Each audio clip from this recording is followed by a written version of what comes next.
여러분, 이 영상을 주목하셔야 합니다. 자칫 간과한다면 생명이 위험합니다. 매일 아침 건강을 위해 한 접시 가득 챙겨 드시는 그 달콤하고 향긋한 과일이 사실은 평생 마신 독한 술보다 우리 간과 혈관을 더 조용하고 교활하게 망가뜨리고 있습니다. 더욱 충격적인 사실은 바로 그 과일을 몸에 좋은 천연 비타민이니까 괜찮아라는 믿음으로 바로 어제, 아니 오늘 아침에도 아무런 의심 없이 드셨을 수 있다는 점입니다. 얼마 전 은퇴 후 누구보다 건강관리에 철저하셨던 68세 박철민 선생님의 이야기는 저에게도 큰 충격이었습니다. 매일 10,000보 이상을 걷고 등산과 자전거를 즐기시며 짜고 기름진 음식은 의식적으로 피하셨던 분입니다. 주변에서는 강철 체력이라며 부러워했죠. 그런 선생님께서 어느 날부터인가 아침에 일어나는 것이 죽기보다 힘들고 안개가 낀 것처럼 머리가 멍하며 오후만 되면 소파에서 꼼짝할 수 없는 극심한 피로감으로 저희 병원을 찾아오셨습니다. 정밀 검사 결과는 믿기 어려웠습니다. 혈당은 당뇨병 경계의 최고 수준이었고 초음파 화면에 나타난 간은 술을 매일 드시는 분처럼 새하얗게 기름이 낀 중증 지방간이었습니다. 술은 평생 입에도 대지 않으셨던 분인데도 말입니다. 범인을 찾기 위해 식단 일기를 샅샅이 추적한 끝에 우리는 뜻밖의 용의자를 찾아냈습니다. 바로 박 선생님께서 매일 아침 식사 대용으로 믹서에 갈아 드시던 여러 과일을 섞은 건강 주스 한 잔과 저녁 식사 후 소파에 앉아 텔레비전을 보며 무심코 드시던 달콤한 과일들이었습니다. 선생님은 원장님, 이게 어떻게 독이 됩니까? 제가 몸에 나쁜 걸 먹었으면 억울하지도 않겠습니다. 이건 다 자연에서 온 건강식 아닙니까? 라며 망연자실하셨습니다. 여러분, 바로 이 지점이 우리가 빠지기 쉬운 가장 위험한 함정입니다. 자연에서 온 것은 모두 안전하고 이롭다는 믿음 말입니다. 과거 우리가 먹던 과일은 지금과 달랐습니다. 야생에 가깝던 옛날의 과일들은 크기가 작고 신맛과 떫은 맛이 강했으며 단맛은 은은한 정도였습니다. 하지만 지금 우리가 마트에서 사는 과일들은 어떻습니까? 수십, 수백 년간 오로지 더 높은 당도를 위해 품종이 개량된 말 그대로 설탕 덩어리나 다름없는 것들입니다. 질병 없이 활기찬 노후, 건강한 100세 시대를 맞이하기 위해서는 이처럼 변화된 식생활 환경 속에서 내 몸의 변화에 맞춰 음식을 가려 먹는 현명한 지혜가 그 어느 때보다 절실합니다. 그래서 지금부터 그 구체적인 방법들을 하나하나 아주 속 시원하게 풀어드리고자 합니다. 제가 25년간 내과 의사로서 수만 명의 환자들을 진료하며 쌓아온 지식과 임상 경험을 모두 담아서 말씀드릴 것입니다. 이전에는 그 누구도 이렇게까지 명확하게 알려주지 않았던 우리 60세 이상 어르신들의 남은 인생을 좌우할 건강의 핵심 열쇠가 될 내용들이니 부디 오늘만큼은 꼭 집중해 주시길 바랍니다. 안녕하세요. 저는 가정의학과 전문의이자 대사증후군 클리닉을 운영하고 있는 이현석 원장입니다. 저희 아버님께서도 당뇨 합병증으로 오랜 기간 고생하셨기에 저는 누구보다 만성질환 관리에 있어 약만큼, 아니 약보다 더 중요한 것이 바로 매일 무엇을 어떻게 먹는가임을 절감하며 살아왔습니다. 오늘 제가 드릴 이야기는 어쩌면 여러분의 건강 시계를 10년, 아니 20년은 되돌릴 수 있는 귀중한 정보가 될 것입니다. 단순히 이것은 나쁘니 드시지 마세요 하는 시계 하나마나 한 이야기가 아닙니다.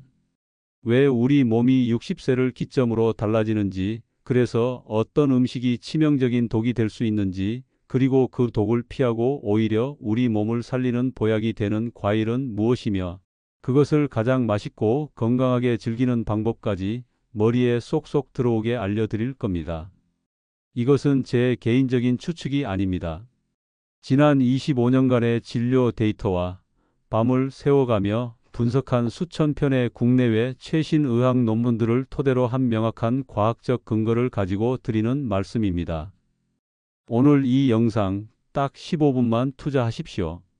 이 시간이 앞으로의 50년 건강의 거대한 전환점이 될 수 있도록 모든 집중력을 모아주시길 부탁드립니다. 제가 오늘 영상에서 세 가지를 명확하게 짚어드리겠습니다. 첫 번째, 60세가 넘어가는 순간부터 독주보다 더 해롭게 우리 몸을 공격할 수 있는 위험 과일 세 가지를 정확히 알려드릴 겁니다. 두 번째, 반대로 우리 몸의 염증을 끄고 혈관을 청소해 줄 고마운 보약 과일 네 가지를 엄선해 소개해 드릴 겁니다. 특히 네 번째 과일은 아직 많은 분들이 그 가치를 잘 모르는 숨겨진 보석과도 같은 존재이니 이 부분은 절대로 놓치지 마십시오. 마지막 세 번째, 이렇게 좋은 보약 과일들을 더욱 건강하고 100배 더 효과적으로 드시는 비법을 알려드릴 겁니다. 특히 과일 섭취 후 혈당이 치솟는 것을 막아주는 아주 특별한 혈당 안정차 4가지도 함께 공개할 테니 꼭 기억해 두셨다가 오늘부터 바로 실천해 보시기 바랍니다. 오늘 영상 끝까지 보시면 과일에 대한 여러분의 생각이 180도 뒤바뀔 것이라 확신합니다. 본격적인 이야기에 앞서 앞으로도 돈보다 귀한 이런 건강 정보를 놓치지 않고 가장 먼저 받아보시려면 지금 바로 화면 아래의 구독 버튼과 좋아요 버튼을 꾹 눌러 주십시오. 그리고 전체 알람 설정까지 해두시면 제가 새로운 영상을 올릴 때마다 바로 확인하실 수 있습니다. 여러분의 클릭 한 번이 저에게는 더 유익하고 좋은 영상을 만드는 정말 큰 힘이 됩니다. 그럼 바로 시작하겠습니다. 우리가 음식을 통해 섭취하는 탄수화물은 크게 포도당과 과당으로 나뉩니다. 밥이나 빵, 감자에 들어있는 포도당은 우리 몸의 모든 세포가 즉시 에너지로 사용할 수 있는 보편적인 연료와 같습니다. 혈액을 통해 온몸으로 퍼져 에너지로 쓰이죠. 하지만 과일의 단맛을 내는 주성분인 과당은 매우 특별하고 까다로운 성질을 가졌습니다. 과당은 우리 몸의 거의 모든 세포가 외면합니다. 오직 단 한 곳, 바로 우리의 간만이 과당을 처리할 수 있는 유일한 공장입니다. 젊고 건강한 시절에는 이간이라는 공장이 쌩쌩 잘 돌아가서 들어온 과당을 어느 정도 처리해낼 수 있습니다. 하지만 60세를 넘어가면서 간의 기능은 자연스럽게 떨어지기 시작합니다. 이런 지친 간에게 과도한 과당이 계속해서 밀려 들어오면 어떻게 될까요? 간은 과부하에 걸려 비명을 지르기 시작합니다. 처리 용량을 초과한 과당은 갈 곳이 없어집니다. 이때 우리 간은 어쩔 수 없이 이 과당을 지방의 형태로 바꾸어 창고에 쌓아두기 시작하는데 이 과정이 바로 신생지방 합성입니다. 이것이 바로 술 한 방울 마시지 않아도 간에 기름이 끼는 비알코올성 지방간이 생기는 핵심 원리입니다. 더 큰 문제는 이 과정에서 요산이라는 찌꺼기와 세포를 손상시키는 활성산소가 다량으로 발생하여 통풍과 전신염증의 불씨가 된다는 점입니다. 자, 그럼 이 무서운 과당의 함정이 숨어있는 60세 이후 특히 조심해야 할 독이 되는 과일 세 가지를 콕 집어드리겠습니다. 첫 번째로 조심해야 할 것은 바로 농축된 설탕 폭탄인 말린 과일입니다. 곶감, 건포도, 말린 무화과, 말린 망고처럼 쫀득하고 달콤해서 간식으로 많이들 찾으시죠? 하지만 이건 과일이 아니라 과당 덩어리이자 노화 촉진제라고 보셔야 합니다. 과일을 말리는 과정에서 수분은 90% 이상 날아가고 당분만 농축되어 무게 대비 당 함량이 생과일의 5배에서 10배까지 치솟습니다. 뿐만 아니라 수분과 함께 비타민 C와 같은 수용성 비타민도 상당 부분 파괴됩니다. 쫀득한 식감 때문에 치아에도 잘 달라붙어 충치를 유발하기 쉽고 시중에서 파는 제품들은 색깔을 예쁘게 유지하기 위해 아황산염과 같은 보존제를 첨가하는 경우도 많습니다. 크기가 작아지니 포만감은 거의 없고 죄책감 없이 한 줌, 두 줌 집어먹게 되죠. 그 순간 우리 혈당은 롤러코스터를 타고 우리 간은 비명을 지르기 시작합니다. 건강 간식이 아니라 혈당과 간 수치를 올리는 주범이라는 사실 절대 잊지 마십시오. 두 번째는 부드러운 함정 과숙성 바나나입니다. 바나나는 칼륨이 풍부해서 나트륨 배출에 좋다고 알려져 있죠. 하지만 그것은 품종 개량이 덜 된 과거의 이야기이거나 껍질이 아직 푸른빛을 띨 때의 이야기입니다. 우리가 흔히 가장 맛있다고 느끼는 검은 반점이 올라온 과숙성 바나나는 이야기가 완전히 달라집니다. 바나나가 익어갈수록 그 안에 저항성 녹말이라는 이로운 성분은 급격하게 단순 당분으로 변합니다.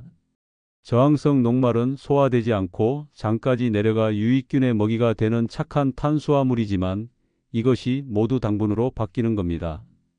푸른 바나나의 혈당 지수 GI가 40대인 반면 검은 반점이 생긴 노란 바나나의 혈당 지수는 60을 훌쩍 넘어서며 거의 흰 빵과 비슷한 수준으로 혈당을 올립니다.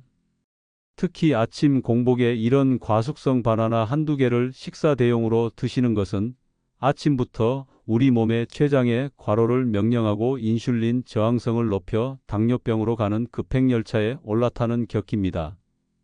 세 번째는 달콤한 염증 유발자 파인애플입니다.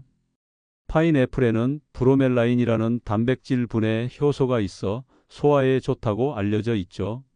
하지만 이 역시 함정이 있습니다. 과도한 과당이 주는 해악은 이 효소의 이점을 가리고도 남습니다. 잘 익은 파인애플의 강력한 단맛은 우리 몸속에서 최종 당화산물이라는 아주 고약한 노화 독소를 대량으로 만들어냅니다. 이 독소는 마치 끈적한 캐러멜처럼 우리 몸의 콜라겐이나 엘라스틴 같은 단백질에 달라붙어 변성시킵니다. 그 결과 혈관은 탄력을 잃고 딱딱해져 동맥경화 위험이 커지고 피부는 주름지고 푸석해지며 관절의 연골은 약해져 염증과 통증을 유발합니다. 요즘 들어 무릎이 쑤시고 여기저기 아프다 하시는 분들, 혹시 식후에 달콤한 파인애플이나 파인애플이 든 탕수육 소스를 즐겨 드시진 않았는지 한번 돌이켜 보십시오. 그 달콤함이 우리 몸의 만성 염증에 불을 지피고 있었을지도 모릅니다. 자, 그럼 이제 도대체 뭘 먹으라는 말이냐? 하고 답답해 하실 겁니다. 너무 걱정 마십시오. 제가 지금부터는 혈당 걱정은 덜어주면서 오히려 우리 몸의 기운을 살리고 혈관을 깨끗하게 청소해 줄 착한 보약 과일 4가지를 엄선해서 알려드리겠습니다. 첫 번째 보약 과일은 항산화의 왕 베리류입니다. 블루베리, 라즈베리, 아로니아 같은 베리류의 가장 큰 장점은 당분 함량이 비교적 낮으면서도 안토시아닌이라는 강력한 항산화 성분이 보석처럼 박혀 있다는 점입니다. 이 보랏빛 색소인 안토시아닌은 우리 몸의 세포를 공격해 늙고 병들게 하는 활성산소를 제거하는 청소부 역할을 합니다. 특히 혈관 벽에 쌓인 노폐물과 염증을 씻어내 혈관을 튼튼하게 하고 뇌세포를 보호해 기억력 감퇴를 막는 데도 도움을 줍니다. 냉동 블루베리를 한 줌 정도 그릭 요거트에 섞어 드시면 단백질과 함께 훌륭한 건강 간식이 됩니다. 두 번째 보약 과일은 염증 잡는 천연 소염제 체리입니다. 통풍으로 고생하시는 분들이라면 귀가 번쩍 뜨일 정보입니다. 체리는 통풍의 원인인 요산 수치를 낮춰주는 효과가 여러 연구를 통해 과학적으로 입증된 몇 안 되는 과일입니다. 관절에 쌓인 뾰족한 요산 결정을 녹여 통증과 부기를 가라앉히는 고마운 과일이죠. 또한 체리에는 멜라토닌 성분이 풍부해서 밤에 잠 못 이루고 뒤척이시는 분들의 숙면을 돕는 천연 수면제 역할도 합니다. 혈당 지수도 22로 매우 낮아서 당뇨 환자분들도 비교적 안심하고 드실 수 있습니다. 다만 이 역시 하루에 한 줌, 약 10알에서 15알을 넘지 않도록 양을 조절하는 것이 중요합니다. 세 번째 보약 과일은 껍질이 진짜 약인 배입니다. 우리에게 아주 친숙한 과일, 배의 진짜 보물은 바로 껍질에 있습니다. 배 껍질에는 루테올린과 케르세틴이라는 성분이 풍부한데 이는 기관지 염증을 완화하고 가래를 삭이는 데 탁월한 효과가 있습니다. 미세먼지나 환절기에 목이 칼칼하고 기침이 잦을 때 배를 껍질째 드시면 큰 도움이 됩니다. 또한 배의 아삭한 식감을 내는 석쇠포는 훌륭한 불용성 섬유질로 장 운동을 촉진해 변비를 예방하고 혈당이 오르는 속도를 완만하게 해줍니다. 앞으로 배를 드실 때는 유기농 배를 구해 깨끗하게 씻어서 꼭 껍질째 드셔 보십시오. 자, 드디어 오늘의 하이라이트, 네 번째 숨겨진 보물입니다. 바로 덜 익은 녹색 파파야입니다. 우리가 흔히 아는 주황색으로 잘 익은 파파야는 달콤하지만 그만큼 당분도 높습니다. 하지만 진짜 보약은 바로 덜 익은 녹색 파파야에 숨겨져 있습니다. 녹색 파파야에는 파파인이라는 아주 특별한 단백질분의 효소가 압도적으로 풍부합니다. 이 파파인 효소는 우리가 섭취한 고기나 단백질 음식을 아미노산 단위로 부드럽게 분해시켜 소화를 돕는 위장에서 나오는 펩신과 유사한 작용을 하는 천연 소화제입니다. 가장 놀라운 점은 녹색 파파야는 단맛이 거의 없고 무처럼 아삭한 식감만 있다는 것입니다. 즉, 당분 걱정이 전혀 없습니다. 혈당을 전혀 올리지 않으면서 강력한 소화 효소와 비타민, 미네랄을 섭취할 수 있는 완벽한 채소 같은 과일인 셈입니다. 얇게 채 썰어서 무생채처럼 새콤달콤하게 무쳐 드시거나 볶음 요리나 국물 요리에 넣으면 다른 재료의 맛을 해치지 않으면서 식감과 영양을 더할 수 있습니다. 아무리 좋은 보약 과일이라도 잘못된 습관으로 먹으면 그 효과가 반감될 수 있습니다. 지금부터 바로 실천하실 수 있는 아주 쉽지만 강력한 생활 습관 3가지를 알려드리겠습니다. 첫 번째 비법은 식후 즉시 눕지 말고 딱 15분만 서성이는 것입니다. 식사 후 혈당이 치솟는 것을 막는 가장 간단하고 효과적인 방법은 바로 움직이는 것입니다. 식사가 끝나자마자 우리 몸의 근육 세포 표면에는 GLUT사라는 포도당 수송체가 나타나 혈액 속의 당분을 에너지원으로 낚아채기 시작하는데 가만히 앉아 있으면 이 수송체들이 이를 게을리합니다. 하지만 가볍게 움직여주면 수송체들이 활발하게 일을 시작하죠. 거창하게 운동하라는 것이 아닙니다. 식사가 끝나자마자 딱 15분만 자리에 앉거나 눕지 말고 서서 설거지를 하시거나 거실을 천천히 어슬렁거리거나 가벼운 스트레칭을 해보세요. 이것만 지키셔도 혈당 조절의 절반은 성공입니다. 두 번째 비법은 과일은 식사가 아닌 후식이며 내 주먹만큼만 먹는다는 원칙입니다. 과일은 절대로 밥을 대신할 수 없습니다. 과일은 어디까지나 탄수화물, 단백질, 지방, 채소가 골고루 갖춰진 건강한 식단에 살짝 곁들이는 즐거움이어야 합니다. 하루에 과일을 먹는 횟수는 딱 1번으로 제한하시고 그 양은 자신의 주먹 크기를 넘지 않도록 하는 것이 가장 안전한 황금률입니다. 사과라면 반개, 베리류라면 1줌, 키위라면 1개. 과일 배는 따로 있다는 생각은 오늘부터 머릿속에서 완전히 지워버리셔야 합니다. 세 번째 비법은 과일 섭취 후 혈당 안정차 한 잔의 여유를 갖는 것입니다. 과일을 드시고 나서 입가심으로 커피 믹스나 달달한 음료를 찾으시는 것은 불난 집에 기름을 붓는 격입니다. 대신 제가 지금부터 알려드리는 혈당 안정차 한 잔을 마시는 습관을 들여보세요. 붉은 빛이 아름다운 히비스커스 차는 혈압을 낮추고 콜레스테롤 수치를 개선하며 새콤한 맛이 과일의 단맛을 깔끔하게 정리해 줍니다. 시원한 향이 매력적인 페퍼민트 차는 소화를 돕고 속을 편안하게 해줍니다. 생강차의 진저롤 성분은 몸을 따뜻하게 하고 혈당 수치를 안정시키는 데 도움을 주며 녹차의 EGCG 성분은 탄수화물의 흡수를 지연시켜 식후 혈당이 급격하게 오르는 것을 막아줍니다. 어르신 여러분, 오늘 제 이야기를 들어보시니 좀 어떠신가요? 아마 처음에는 내가 평생 믿어온 건강 상식이 틀렸다니 하며 조금은 충격을 받으신 분도 그래서 내가 늘 피곤했구나 하고 무릎을 탁 치신 분도 계실 겁니다. 나이가 든다는 것은 몸이 약해진다는 뜻이 아니라 내 몸을 더 지혜롭게 다룰 지식이 필요해진다는 뜻입니다.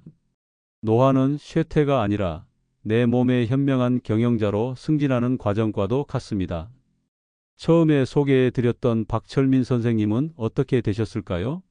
처음에는 무척 힘들어 하셨지만 저와 함께 식습관을 완전히 바꾸셨습니다. 아침 주스를 끊고 저녁 과일 대신 제가 알려드린 보약 과일을 주먹만큼만 드셨습니다. 3개월 후 선생님은 몰라보게 활기찬 모습으로 진료실에 들어오셨습니다. 혈당은 정상 범위로 안정되었고 간 수치도 눈에 띄게 좋아졌습니다. 선생님은 웃으며 말씀하셨습니다. 원장님, 이제야 진짜 건강이 뭔지 알겠습니다. 혀끝의 달콤함이 아니라 몸이 편안한 것이 진짜 행복이더군요. 오늘 알게 되신 이 작은 지식들이 하나하나 쌓여 여러분의 남은 인생을 바꾸는 거대한 건강의 성을 쌓아 올릴 것입니다. 지금까지 긴 시간 함께 해주셔서 진심으로 감사합니다. 저는 언제나 여러분의 건강하고 행복한 삶을 응원하겠습니다. 오늘 내용이 단 한 분에게라도 도움이 되셨다면 구독과 좋아요 버튼 꼭 눌러주시고 주변의 소중한 분들께도 이 영상을 공유하여 건강을 선물해 주십시오. 모두 늘 건강하십시오.